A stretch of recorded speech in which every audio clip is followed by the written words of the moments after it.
بسم اللہ الرحمن الرحیم۔ اللہ تعالیٰ پر ایمان لانے کے بعد حضرت محمد صلی اللہ علیہ وسلم پر ایمان لانا یعنی آپ کو آخری نبی اور رسول ماننا ضروری ہے، اور آپ صلی اللہ علیہ وسلم کے بعد کوئی نبی پیدا نہیں ہو سکتا یا نیا نبی نہیں آ سکتا۔ آپ صلی اللہ علیہ وسلم ہی آخری نبی ہیں۔ اسلام میں عقیدہ ختم نبوت اساسی اور بنیادی حیثیت رکھتا ہے۔ جو شخص اس عقیدہ کو نہیں مانتا وہ قطعاً مسلمان کہلانے کے قابل نہیں، لیکن اس امت میں بہت سے بدباطن اور کذابوں نے نبی کریم صلی اللہ علیہ وسلم کے بعد دعوی نبوت کیا، اور عقل کے مارے بدبختوں نے ان کی اس بات کو مان لیا۔ برِ صغیر میں مرزا غلام احمد قادیانی کذاب نے دعوی نبوت کیا اور کچھ لوگ اس کے پیروکار بن گئے۔ بین الاقوامی کفریہ طاقتوں بالخصوص برطانوی سامراج کی پشت پناہی حاصل ہونے کی وجہ سے مالی طور پر مضبوط ہوئے اور لوگوں کو لالچ، دھونس دھمکی اور ورغلا کر ارتدادی مہم کو آگے بڑھانے کی کوشش میں مصروف عمل ہوئے۔ وقت گزرنے کے ساتھ ساتھ ان کی شرارتیں بلکہ خباثتیں ظاہر ہونا شروع ہوئیں، اور ایک وقت وہ بھی آیا جب یہ کھلم کھلا دندناتے ہوئے پھرنے لگے۔ ضرورت اس بات کی تھی کہ اب اس فتنے کو قانونی طور پر غیر مسلم اقلیت قرار دے کر ہمیشہ کے لیے دیوار کے ساتھ لگا دیا جائے۔ اس بارے کئی تحریکیں اٹھیں اور اپنا کام کیا، لیکن بعض تحریکیں بعض تاریخوں کو تاریخ بنا دیتی ہیں، جیسے 1953 کی تحریک ختم نبوت نے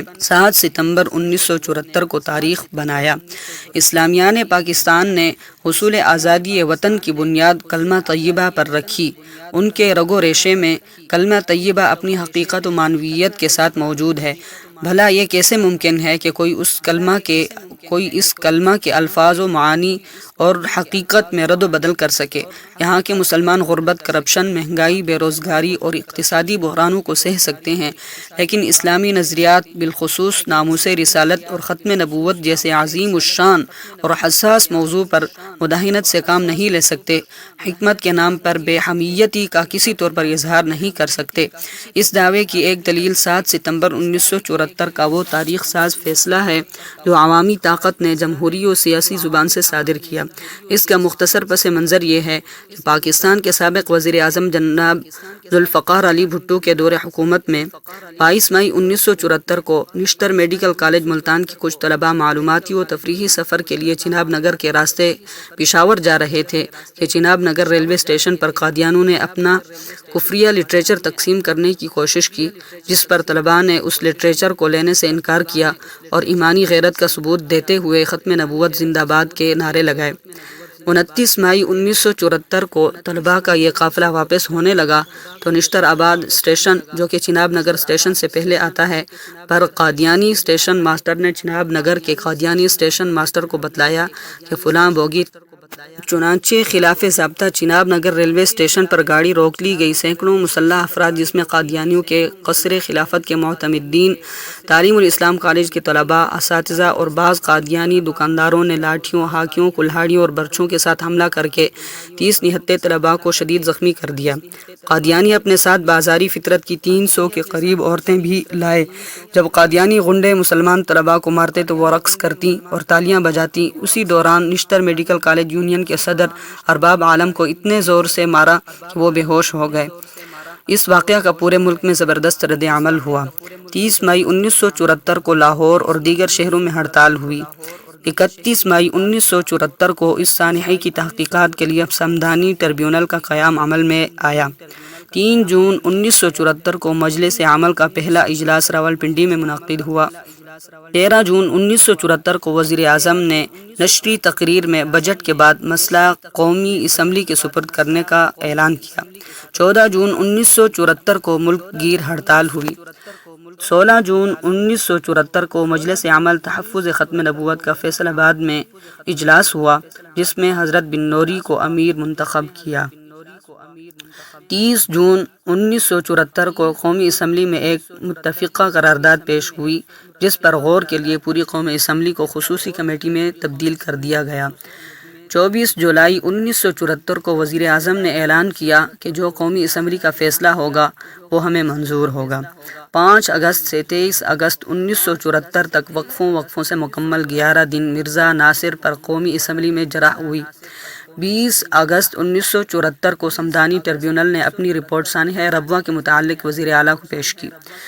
22 اگست 1974 کو رپورٹ وزیر اعظم کو پیش کی گئی۔ 24 اگست 1974 کو وزیر اعظم نے فیصلہ کے لیے 7 ستمبر کی تاریخ مقرر کی۔ 27-28 اگست 1974 کو لاہوری گروپ پر قومی اسمبلی میں جرح ہوئی۔ 1 ستمبر 1974 کو لاہور شاہی مسجد میں ختم نبوت کانفرنس منعقد ہوئی۔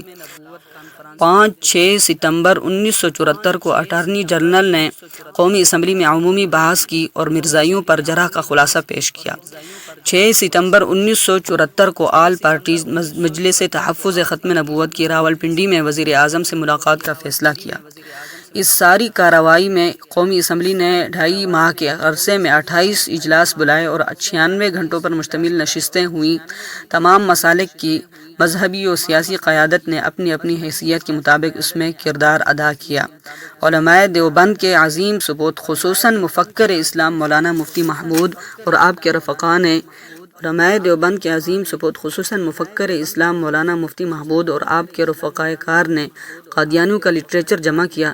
مولانا سید محمد یوسف بن نوری، مولانا محمد حیات، مولانا عبدالرحیم اشعر، مولانا تاج محمود، مولانا محمد شریف جلندری رحمہم اللہ جیسے اکابر نے دن رات ایک کر کے قادیانیوں کے مذہبی و سیاسی عزائم پر مبنی لٹریچر اکٹھا کیا۔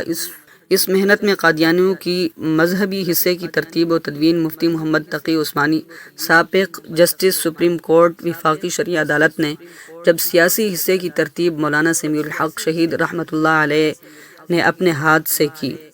7 ستمبر 1974 کو قومی اسمبلی میں دستور کی دفعہ 106 میں قادیانی و لاہوری گروپ کو اقلیتوں کی فہرست میں شامل کیا گیا اور دفعہ 260 میں ایک نئی شق کا اضافہ کیا، جس میں یہ طے کیا کہ ہر فرد جو حضور صلی اللہ علیہ وسلم کے بعد کسی مدعی نبوت کو پیغمبر یا مذہبی مصلح مانتا ہو، وہ آئین یا قانون کے مقاصد کے ضمن میں مسلمان نہیں۔ مرکزی وزیر قانون جناب عبدالحفیظ پیرزادہ نے بل پیش کیا۔ ان کے ساتھ مفکر اسلام مولانا مفتی محمود رحمۃ اللہ علیہ قائد حزب اختلاف کی حیثیت سے اٹھے اور بل کی مکمل تائید کی اور اس اقدام پر وزیر اعظم اور ارکان حزب اقتدار کو خراج تحسین پیش کیا۔